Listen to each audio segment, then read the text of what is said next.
Paz, meus queridos irmãos. Eu gostaria de convidar você a abrir a sua Bíblia no segundo livro de Crônicas, no capítulo 7, versículo 14. Vamos ler. Se o meu povo, que se chama pelo meu nome, se humilhar e orar e me buscar e se converter dos seus maus caminhos, então eu ouvirei dos céus, perdoarei os seus pecados e sararei a sua terra. Amém? Você pode ler novamente comigo? Se o meu povo, que se chama pelo meu nome, se humilhar e orar e me buscar e se converter dos seus maus caminhos, então eu ouvirei dos céus, perdoarei os seus pecados e sararei a sua terra. Amém? Certamente você já ouviu falar muito desta palavra. E certamente a gente também já ouviu falar que as coisas precisam mudar. Toda vez que a gente fala do Brasil, a gente normalmente fala assim, as coisas precisam mudar. O Brasil precisa mudar, porque o Brasil é um país extraordinário. E a gente fala várias coisas sobre mudança no país. Nós falamos de mudança na economia, nós falamos de mudança de infraestrutura, de saneamento, mas talvez nenhum dos assuntos sejam tão contundentes na nossa nação quando nós falamos de corrupção, quando a gente fala de desvios de dinheiro, de manipulação ilícita do recurso público.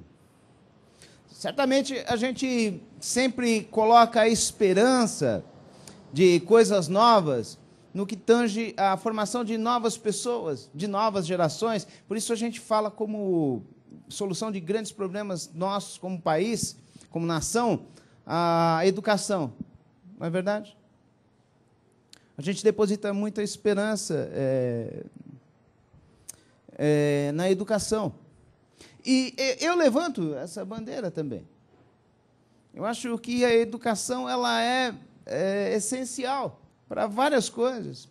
Não há como a gente ter lares estáveis financeiramente se não houver educação, se não há formação, se não há crescimento social e profissional. E não há também como exercer cidadania e demais coisas se não há educação, se não há formação do caráter a partir de conhecimento, a partir de valores.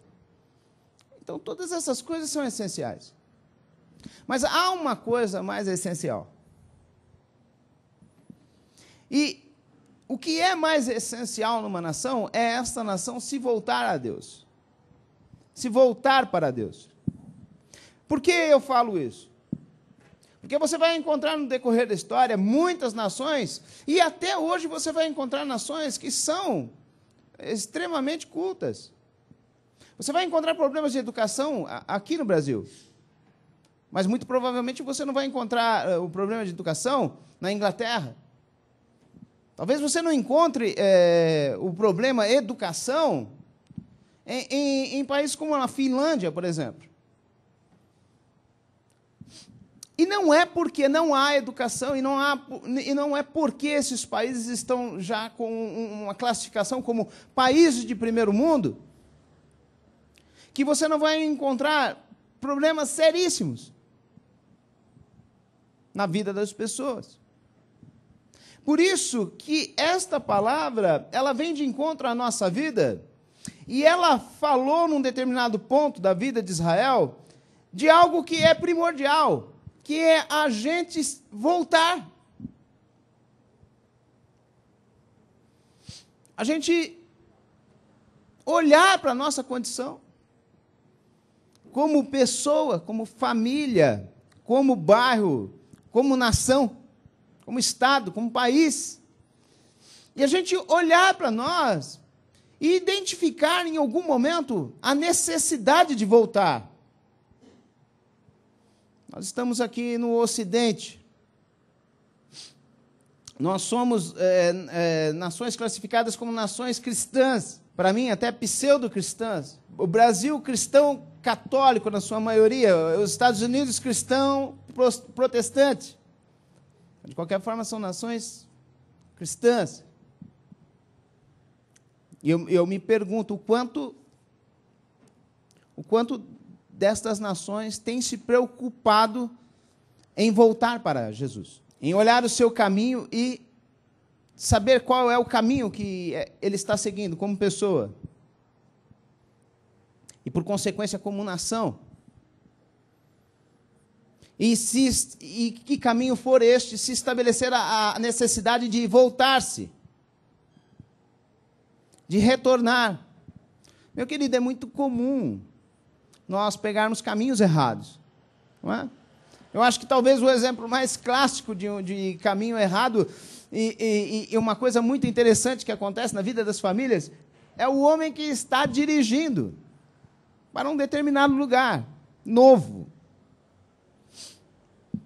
E num dado momento ele não sabe exatamente para onde ele está indo.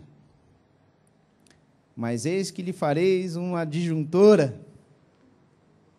Normalmente a mulher está ali do lado. E a mulher, normalmente, ela tem uma facilidade maior do que o homem no aspecto, vamos perguntar para alguém. Porque o homem, dificilmente, ele fala que tem essa necessidade.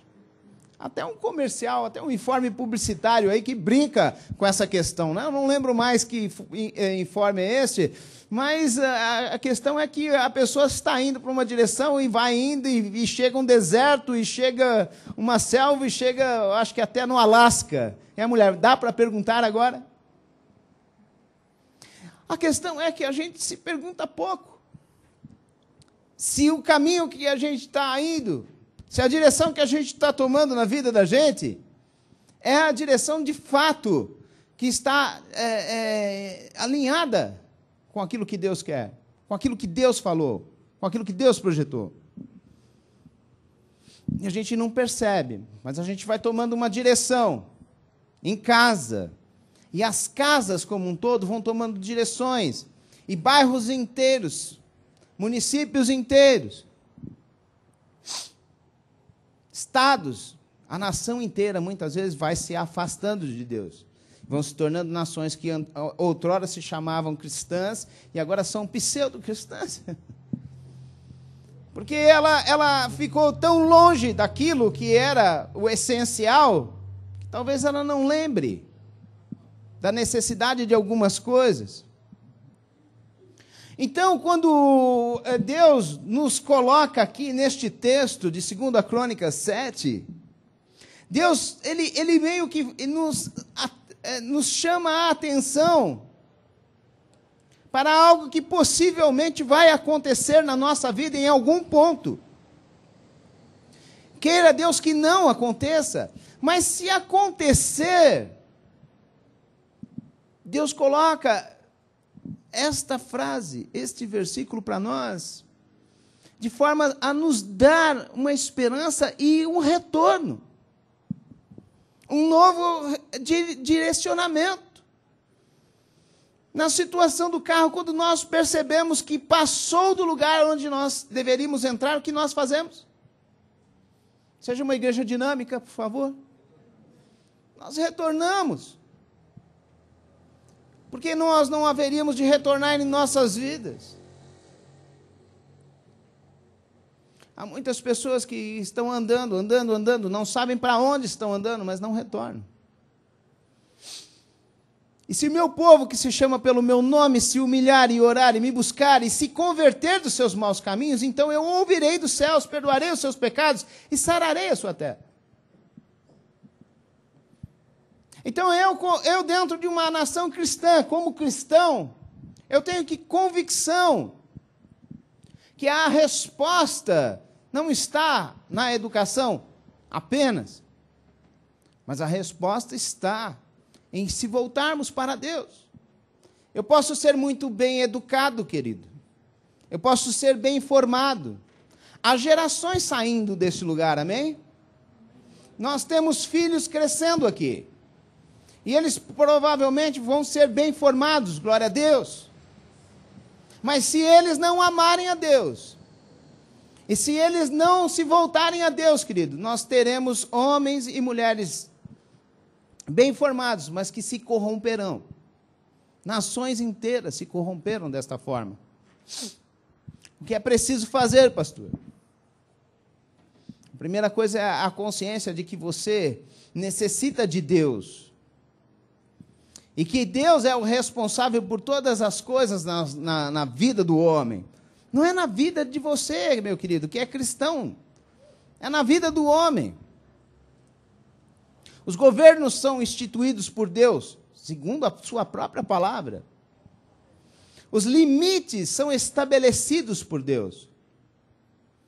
Quando nós falamos de governos, que esses governos são estabelecidos por Deus, muitas vezes a gente se coloca à prova, porque a gente começa a lembrar de alguns nomes, como Saddam Hussein, Hitler, Mussolini, e por aí vai. Não é? Os Césares, todos eles. Mas o fato é que Deus é que dá limite a todas as coisas. Deus move governos. A palavra diz em Provérbios que Deus move o coração do rei. Pastor, o que nós devemos fazer? O texto fala. O texto começa a falar assim: se o meu povo, que se chama pelo meu nome, você usa o nome de Deus para se classificar. Você é cristão, você é de Jesus. Nós carregamos o nome dele. Quando nós fazemos aquilo que nós não devemos fazer, nós estamos manchando o nome de alguém. Não é novidade para ninguém o que tem acontecido no Evangelho dos últimos tempos, né? Eu fico pensando o seguinte: se em tudo Deus está sendo engrandecido, nós carregamos o nome de Deus em nós. Então ele fala o seguinte: se o meu povo clamar, se o meu povo orar, se o meu povo me buscar. E a questão é que o próprio Jesus fez isso e o próprio Jesus disse isso. Jesus disse algumas coisas para nós, irmãos. Uma delas foi orar sem cessar. É interessante Jesus falar isto, porque orar é essencial. Jesus não falou para nós louvarmos sem cessar. Embora ele tenha dito que nós tenhamos que ir por toda a terra, ele não disse pregai sem cessar. Ele não falou cantar sem cessar. Ele não falou outra coisa senão orar sem cessar. E ele mesmo era praticante disto. A oração é a forma com que nós podemos nos comunicar com Deus e o mecanismo que nós vemos que Deus usa para atuar na terra.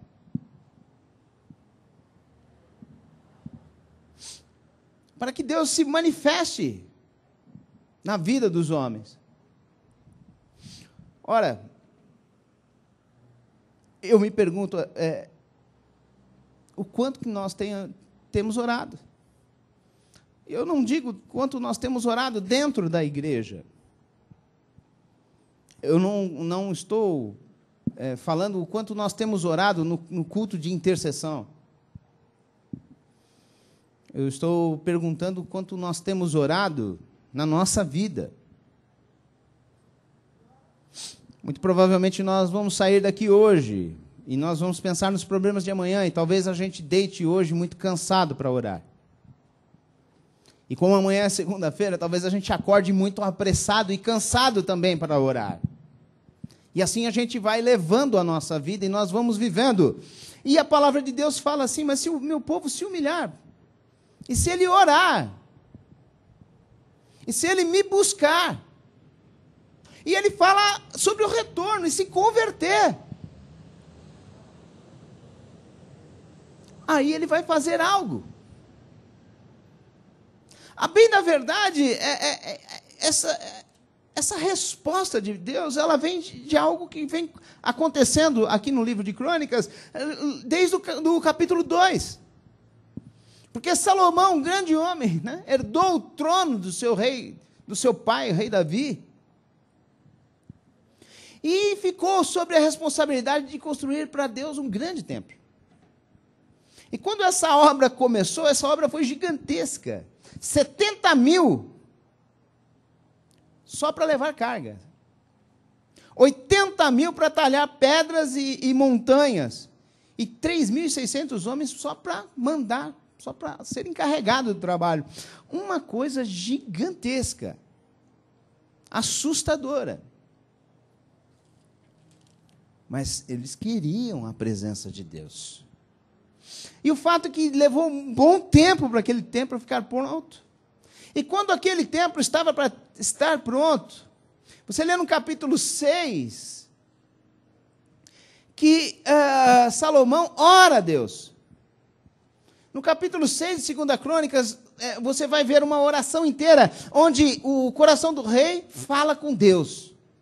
E num determinado ponto dessa oração, no versículo 26, Salomão, então, ele fala algo para Deus na sua oração, e ele diz isto: quando os céus se cerrarem, e não houver chuva, por ter o povo pecado contra ti, e ele, o povo, orar neste lugar, e confessar o teu nome, e se converter dos seus pecados, havendo-o tu afligido, ouve tu nos céus, perdoa o pecado dos teus servos e do teu povo de Israel, ensinando-lhes o bom caminho em que andem, e dá chuva na tua terra que deste em herança ao teu povo. Olha que interessante. Salomão está fazendo algo gigantesco. Um templo para a presença de Deus. Está terminando. Traz a arca da aliança que simbolizava a glória de Deus para aquele lugar. Está prestes a começar a inauguração do templo. E ele, então, dentro lá do seu palácio, ele nos seus aposentos, ele faz uma oração. E isso aqui agora é muito importante que você saiba. Quando nós nos colocamos diante de Deus, meu querido, não importa as circunstâncias, boas ou más, e nós estamos com sinceridade diante de Deus, nós estamos com o coração sincero diante do Senhor, e nós estamos naquele momento falando com Ele, querido, a palavra de Deus nos fala que Ele nos ouve. Ele está atento e ouvindo cada palavra que sai da sua boca.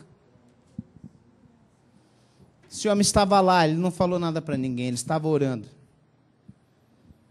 E a oração foi grande. Você lê depois. E num determinado momento ele falou isso daí. Você acompanha. Leia aqui agora no capítulo 6, versículo 40, algo que foi dito. Agora, pois, ó meu Deus, estejam os teus olhos abertos e os teus ouvidos atentos à oração que se fizer neste lugar. Levanta-te, pois, Senhor Deus, e entra para o teu repouso, tu e a arca do teu poder. E os teus sacerdotes, ó Senhor Deus, se revistam de salvação, e os teus santos se alegrem do bem. Aleluia. Aí, isso foi o que aconteceu. Aí no capítulo 7 acontece isso aqui. Tendo Salomão acabado de orar, desceu o fogo do céu e consumiu o holocausto e os sacrifícios, e a glória do Senhor encheu a casa. A glória do Senhor encheu aquele lugar. E eles já não podiam ficar ali dentro, porque a glória tomou conta de todo lugar. E todos eles ficaram extasiados. E houve ali poder e glória de Deus por todo o templo. E as pessoas não podiam acreditar no que estava acontecendo. E aí o culto demorou para acabar. A palavra diz que eles cultuaram um dia inteiro. Não. 2 dias, não. 3, 4, 7 dias, não. A palavra de Deus diz que o culto demorou 15 dias. Eles ficaram 15 dias lá. Tamanha era a glória que encheu aquele lugar. Eu acredito e eu tenho certeza que você já participou de cultos que você, não é? Foi preenchido com a glória de Deus e você não percebeu, talvez, o tempo que você estava lá, porque você ficou meio que arrebatado, não é verdade? Eu já tive esse tipo de experiência. Pretendo continuar tendo. Por muito tempo. Pois é, eu imagino que foi esta experiência lá no templo de Salomão. Eles ficaram 15 dias nesta condição. A palavra de Deus diz que então chegou um momento que o rei despediu o povo, e o povo foi para casa. Então acabou ali, então Salomão acabou com Deus. Mas Deus não acabou com Salomão. Até aquele momento, Salomão ele tinha entregue a Deus os sacrifícios do povo, a inauguração do templo, a adoração e todas as coisas. Mas ainda Deus não havia acabado com Salomão. Esse é o texto que nós lemos. Porque aí você vai ler no capítulo 7, versículo 12, que de noite apareceu o Senhor a Salomão. Ele disse: ouvi a tua oração e escolhi para mim este lugar para ser casa de sacrifício. Ele ouviu a oração. E eu fico imaginando o seguinte: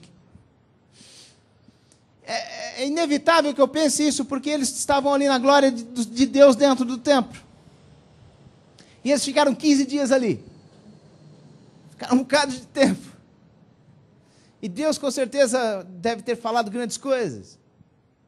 Mas Deus não falou com Salomão acerca da sua oração. Mas depois que o culto acabou, quando ele estava lá no seu quarto, ele estava lá no seu íntimo, a palavra de Deus diz que Deus apareceu a Salomão. E ali Deus responde. E o que Deus responde é o que nós lemos. O que foi que Deus respondeu? Se o meu povo, que se chama pelo meu nome, se humilhar e orar e me buscar e se converter dos seus maus caminhos, então eu ouvirei dos céus, perdoarei os seus pecados e sararei a sua terra. Estarão abertos os meus olhos atentos e os meus ouvidos à oração que se fizer neste lugar. Querido, a resposta está em Deus. Muitas vezes a gente dá muita volta em muitas coisas. E a gente se esquece que a gente tem que se voltar para Deus. Olha, muita gente, muita coisa já caiu em laço de engano. A gente começa muitas vezes a vida na presença do Senhor, na presença de Deus. E alguns de nós, eu não digo todos, nem maioria, mas alguns de nós começam muito mal. Começam numa situação muito, muito ruim. Eu sou um que, quando começou na presença de Deus, eu não tinha sequer, talvez, um sapato bom. Não tinha nada. E isso talvez seja a realidade de muitas pessoas. E à medida que o tempo passa, nós, na presença do Senhor, o Senhor vai ensinando você, porque Ele é Pai. Ele vai cuidando de você, porque Ele é Pai. E Ele ensina e cuida e guarda. Ele faz o serviço completo na sua vida. Quando você está debaixo da tutela de Deus, meu amado, não há como dar errado. Porque mesmo que se der errado, Deus vai arrumar um jeito de consertar. Então não há como não funcionar você vivendo debaixo de Deus, querido. Por isso que nós temos que nos perguntar se nós estamos no caminho. O fato é que muitas pessoas acertam e Deus dá muitas coisas boas. Muita gente mesmo, prospera muito. Alguns prosperam e não acreditam nem o quanto prosperou.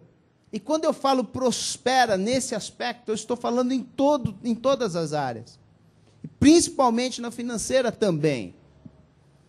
E a pessoa fica bem, fica feliz, fica com a casa cheia de alegria. E neste momento, é bem provável que talvez essa pessoa não se lembre de Deus. É bem provável que essa pessoa possa, talvez, esquecer de Deus. Isso é tão evidente na Bíblia que há um texto em Deuteronômio, que eu queria que você abrisse lá, capítulo 8. Há algo que está escrito ali, que Deus deixou escrito, e é muito importante que você, na sua Bíblia, você grife isto, porque muito provavelmente você está prosperando, e muito provavelmente você vai continuar prosperando na sua vida. Nós, aqui na igreja Etnos, nós acreditamos numa prosperidade completa. Nós não acreditamos na teologia da prosperidade financeira. Nós acreditamos que prosperidade é algo mais abrangente, que envolve todos os aspectos da nossa vida. A nossa casa é próspera porque nós somos felizes, nós nos entendemos. A nossa casa, nós somos prósperos porque principalmente amamos a Deus e seguimos o que Ele fala. Nós somos prósperos porque nós somos honestos e praticamos uma balança que tem uma medida só para todas as coisas.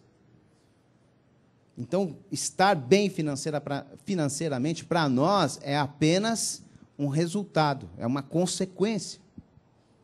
Mas o fato é que você deve ter no seu coração Deuteronômio 8, versículo 11. Guarda-te, não te esqueça do Senhor teu Deus, não cumprindo os seus mandamentos, os seus juízos e seus estatutos, que hoje te ordeno, para não suceder que depois de teres comido e estiveres farto, depois de haveres edificado boas casas e morado nelas, depois de se multiplicarem os seus gados e os teus rebanhos, e se aumentar a tua prata e o teu ouro, e se abundantemente tudo quanto tens, se eleve o teu coração e te esqueça do Senhor teu Deus, que te tirou da terra do Egito, da casa da servidão. Olha, querido, Deus está tirando aquele homem, aquela mulher do Egito, como tirou você de uma situação miserável de escravidão. E agora Ele está colocando esse povo no deserto e está dizendo, olha, você vai sair desse deserto e vai para a terra que eu vou colocar você. E tão certo como eu sou Deus, algumas coisas vão acontecer lá. E dentre estas coisas que vão acontecer, estas são uma delas. O seu gado vai multiplicar, você vai construir boas casas, vai morar nelas. E você vai se comer e vai se fartar. E acontecendo que todas estas coisas aconteçam, não te esqueça do Senhor teu Deus que te tirou do estado de escravidão lá naquela terra maldita que você estava. Porque o homem esquece que isso aconteceu. O homem esquece. Quando a palavra fala, eleve o teu coração, porque muita coisa que nós fazemos, a gente acha que a gente foi capaz de fazer. A gente acha assim, a gente é bom pra caramba. A gente é muito capacitado. Não é à toa que em várias guerras Deus levantou pessoas para quebrar isso. Quantos homens tem aí? Não sei quantos mil, 20, 30 mil? Não, tem muito. Passa para 10 mil. Não, tem muito. Passa para 3 mil. Não, tem muito. Passa para 300. E aí põe um exército de 300 para brigar com um exército de não sei quantos mil. Por quê? Eu já estou falando para você, povo. Para que não eleve o teu coração e ache que foi você que fez isto. Que não ache que foi Deus que fez. Deus fez, Deus está fazendo na sua vida, meu irmão. Abacuque escreveu algo, né?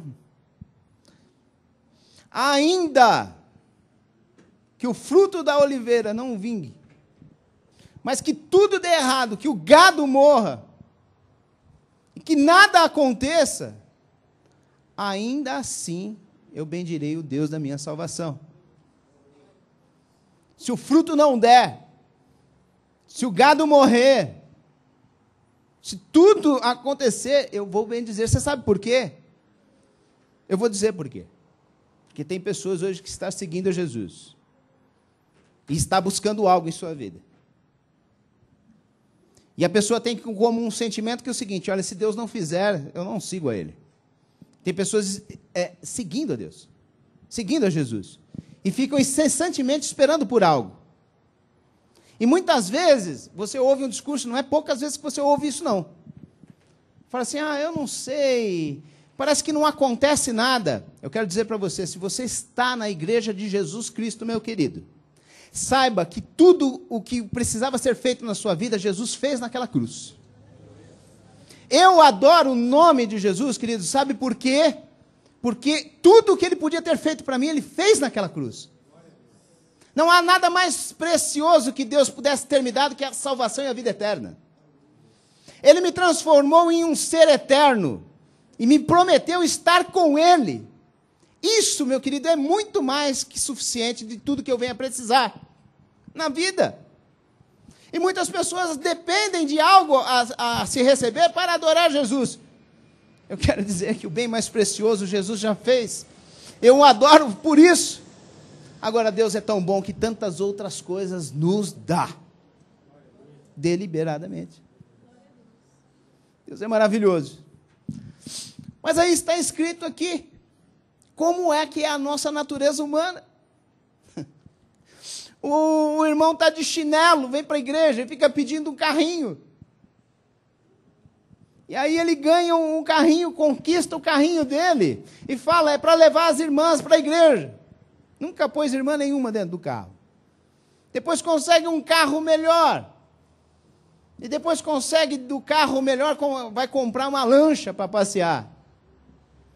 E aí ele olha para tudo aquilo que ele conquistou e está escrito lá assim, olha para os teus celeiros e vê que muito que você ajuntou. E diga para a tua alma assim, fala assim, agora senta e regozija, né? Porque tem muito para muito tempo e para muitas gerações. E o que a palavra de Deus diz? Tolo, louco, não sabes, hoje mesmo pedirão a tua alma. O que a palavra está dizendo?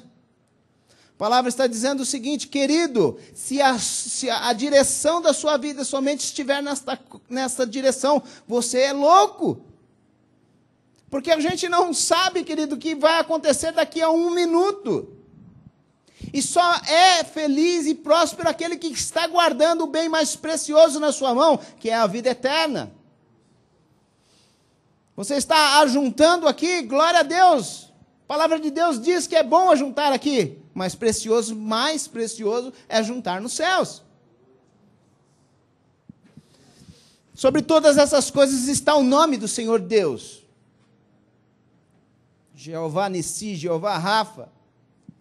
Ele está sobre todas as coisas. E quando ele faz esse alerta aqui no livro de Deuteronômio 8, lá no versículo 19 ele diz, se te esqueceres do Senhor teu Deus, e andares após outros deuses, e o servires e o adorares, protesto hoje contra vós outros que perecereis. Querido, você precisa saber ler esta palavra e pensar o seguinte, não é Deus que vai destruir o homem, é você longe de Deus. Ele avisa que se você estiver sem Deus, certamente você vai perecer, e vai perecer mesmo.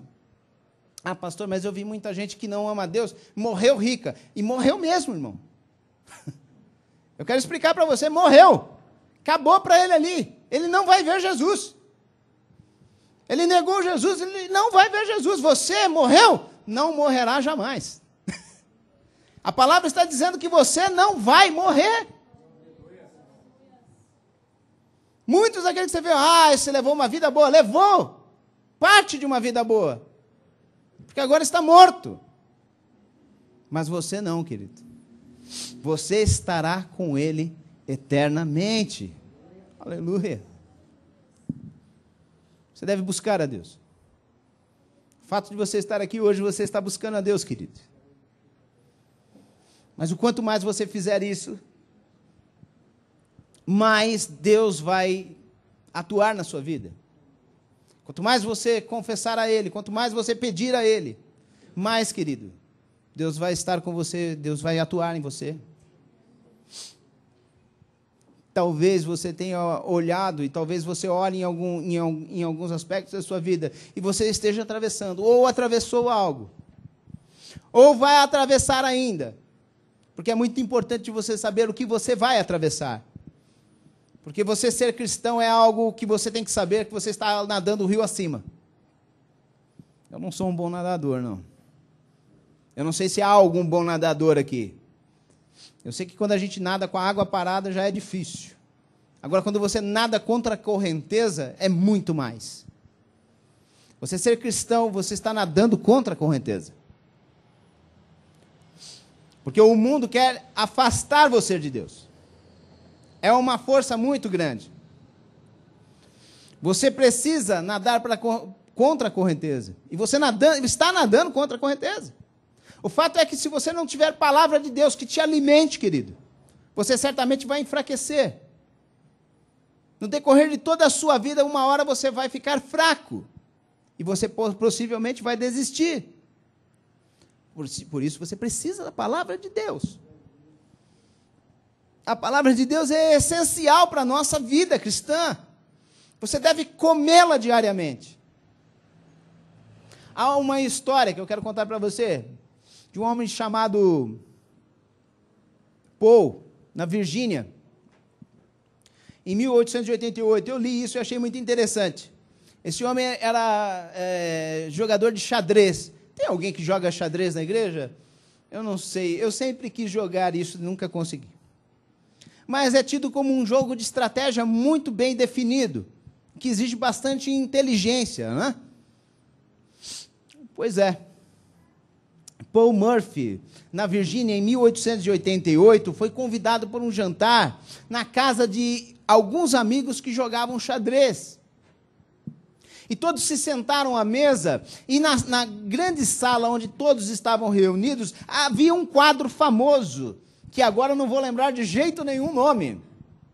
Mas o quadro tinha, como eles eram amantes de xadrez, havia uma partida de xadrez, pintada no quadro, com as peças colocadas, onde um rapaz jovem era um dos jogadores, e o outro jogador era o diabo, pintado no quadro. E no quadro relatava que a vez de jogar era a vez do diabo. E o diabo estava com uma expressão de satisfação, tipo assim, ganhei. Sabe essa expressão? De vez em quando usam com a gente? Ele estava assim, com a pedra na mão. E o rapaz estava com um olhar de desespero. Ele estava completamente intimidado, porque ele olhou para a situação do tabuleiro de xadrez e falou assim, não tem jeito. Esse era o quadro que estava pintado no anfitrião que convidou o Paul para um jantar, na sala de jantar dele.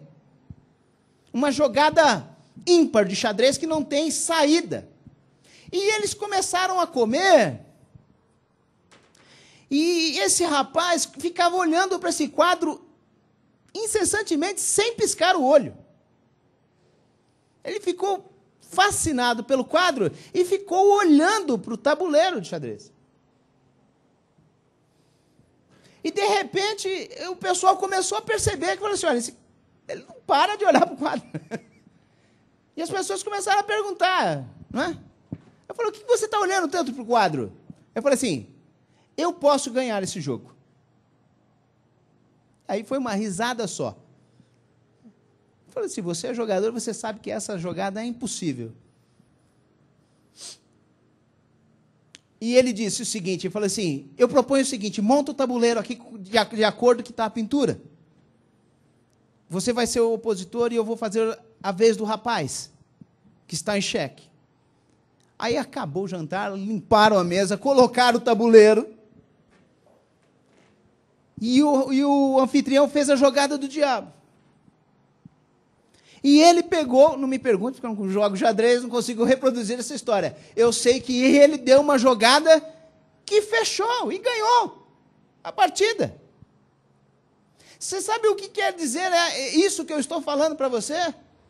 Aquilo que constantemente tem acontecido na nossa vida, todo o tempo que nós temos seguido a esse Jesus maravilhoso. Que nós temos seguido a esse evangelho, querido.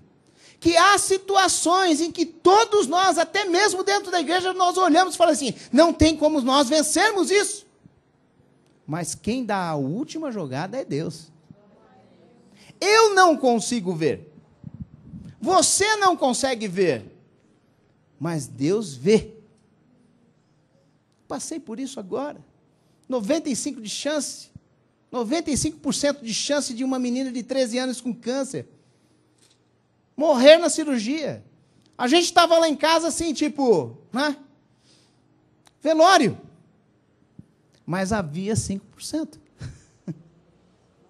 Havia 5%.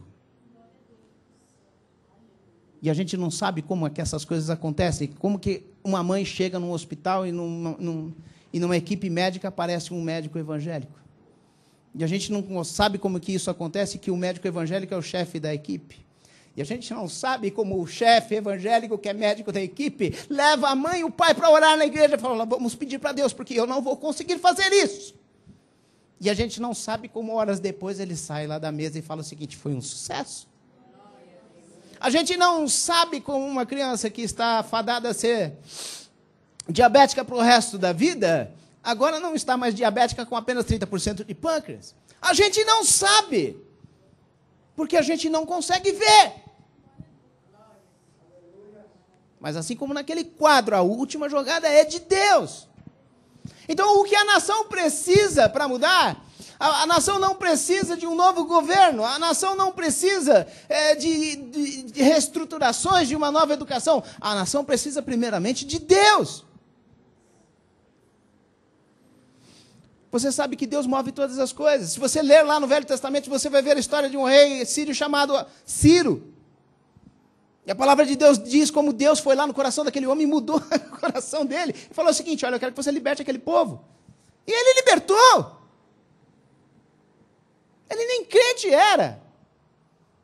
Sabe o que é isso? Eu vou dizer para você. A minha oração, querido, ela move o coração de Deus. Agora eu quero explicar isso para você. Porque muitas pessoas pensam que Deus é o nosso empregado.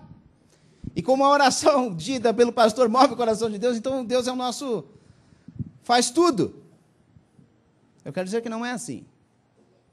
A soberania total de Deus sobre todas as coisas. Mas eu quero dizer uma coisa também, muito importante. Se Deus vai fazer algo, Ele vai fazer porque você está intercedendo, você está pedindo. Você é pai? Jesus falou isso. Você é pai? Quem de nós, querido, se o filho tiver pedido algo para comer, vai dar uma pedra? O que Deus fará conosco? Certamente nós temos que pedir, querido. Nós temos que orar. Nós temos que interceder. Nós temos que pedir pelo nosso país, pelo nosso governo. Deus pode mudar o coração do homem. Deus pode mudar a realidade do homem. A resposta está na palavra de Deus. Eu quero contar mais uma coisa para você.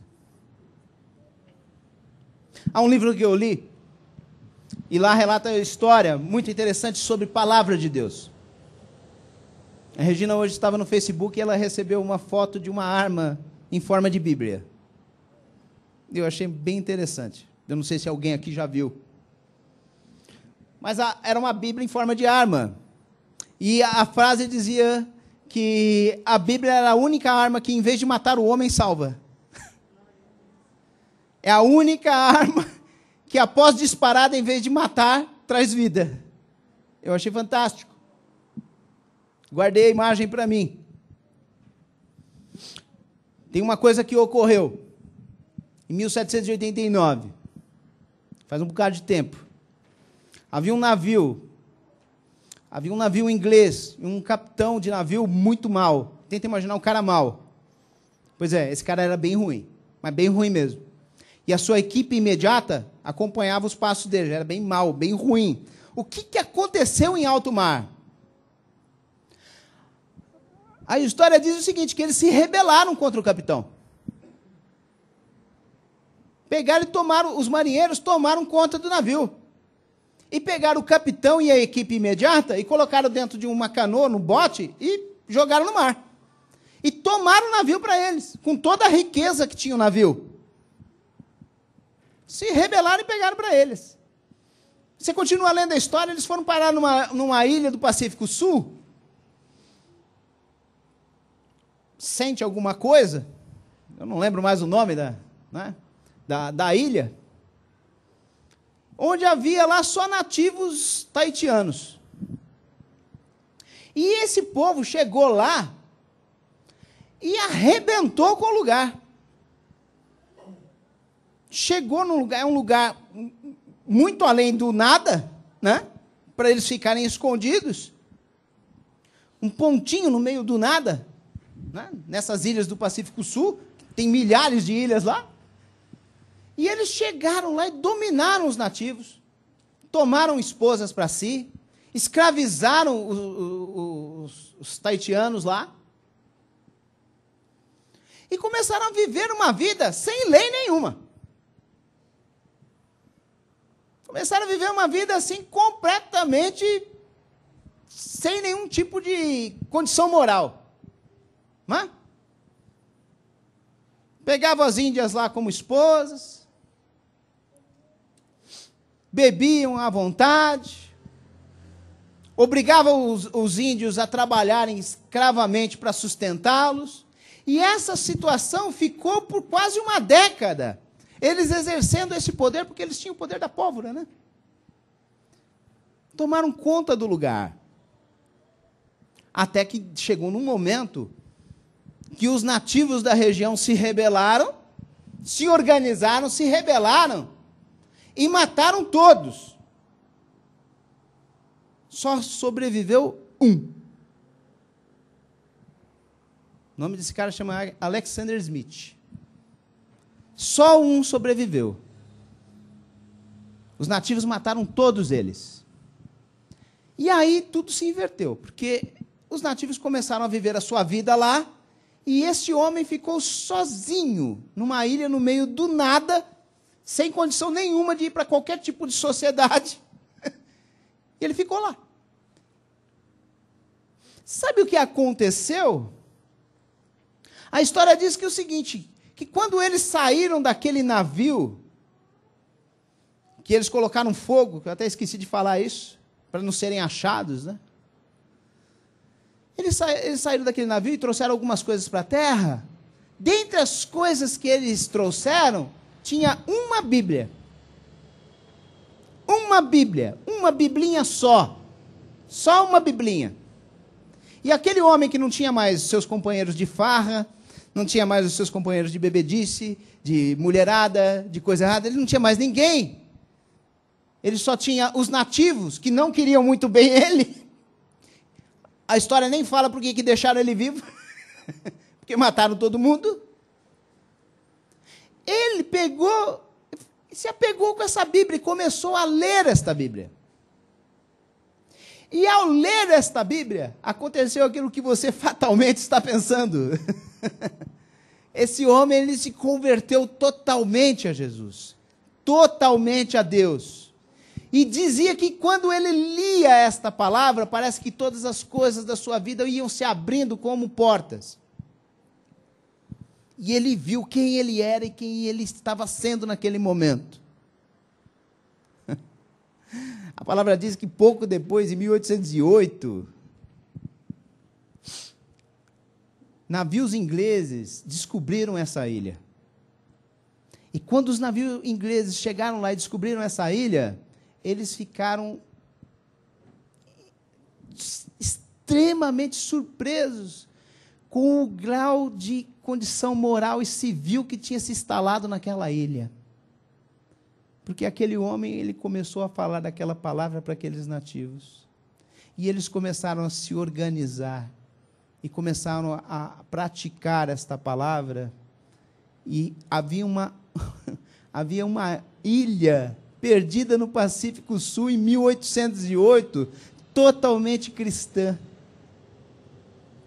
convertida. E eles não sabiam como explicar aquilo. E aí chegaram na figura de Alexander Smith. Eu não fui a Nova York, mas essa é a história da Bíblia que está no museu em Nova York. Se você for um dia em Nova York, meu irmão, você vai encontrar essa Bíblia e essa história lá no museu. Eu estou contando isso para você saber qual é o poder desta palavra. Qual é o poder de nós nos voltarmos para Deus? E qual é o poder, querido, de nós orarmos ao Senhor? Você não pode esquecer, querido, que todas essas coisas são combustíveis para que nós estejamos em Deus e neste caminho. Não deixe de orar. Não deixe de se converter. Se você está indo por um caminho, querido, e você perceber que não é aquele caminho, volte para Deus. Volte. Corra. Corra o mais rápido que você puder, porque está escrito que Ele vai sarar a sua terra. Ele vai perdoar os seus pecados. Ele vai te trazer vida, e vida com abundância. Amém, meus queridos? Glória a Deus. Até aqui o Senhor falou conosco. Deus seja louvado.